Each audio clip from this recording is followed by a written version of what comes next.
साहित्यिक सचेतना समूह के सभी आदरणीय सदस्यों को प्रणाम। नवरात्रि मेरी अनुभूति। नवरात्रि का आगमन मानव जीवन में एक मधुर ज्योति का संचार कर देता है। चारों ओर फैली पवित्रता, वातावरण में गूंजते मंत्र, दीपों की थरथराती लौ और मन में उठती भक्ति की लहर, यह सब मिलकर ऐसा लगता है जैसे आत्मा किसी अदृश्य शक्ति का आलिंगन कर रही है। मेरे लिए नवरात्रि केवल पूजा अर्चना का समय नहीं, यह आत्मा से संवाद का अवसर है।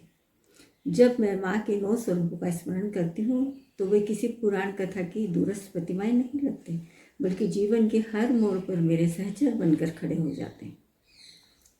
शैलपुत्री का धैर्य मुझे सिखाता है कि हर शुरुआत दृढ़ता से होनी चाहिए। चंद्रघंटा का सौम्य स्वर कहता है कि जीवन की गूंज करुणा से भरी हो। कात्यायनी का साहस याद दिलाता है कि अन्याय के सामने मौन नहीं, संकल्प होना चाहिए। और सिद्धिदात्री का आशीर्वाद, वह तो हर कठिनाई को वरदान में बदलने की कला है। मेरे लिए नवरात्रि उपवास नहीं, उपवास है। माँ के और अधिक समीप बैठने का अवसर। उनकी उपस्थिति मेरे भीतर ऐसे शांति भर देती है मानो सारे भय, संदेह और बोझ उनके चरणों में विलीन हो गए हों। कभी मंदिर की आरती में, कभी दीपों की टिमटिमाती लौ में, तो कभी कन्याओं की हंसी में मुझे माँ का साक्षात आशीष दिखाई देता है। उस क्षण लगता है कि माँ दूर नहीं, वे चारों ओर मेरे और सबसे बढ़कर मेरे भीतर ही। नवरात्रि मुझे यही स्मरण कराती है कि मनुष्य की सबसे बड़ी शक्ति उसका आत्मविश्वास है।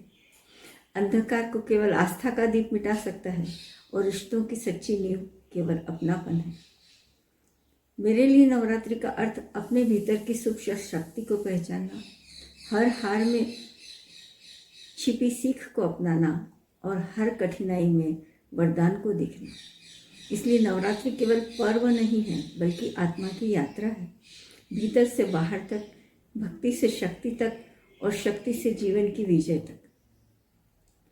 धन्यवाद। अगर आपको मेरा वीडियो पसंद आया हो, लाइक, शेयर, सब्सक्राइब करना ना भूलें।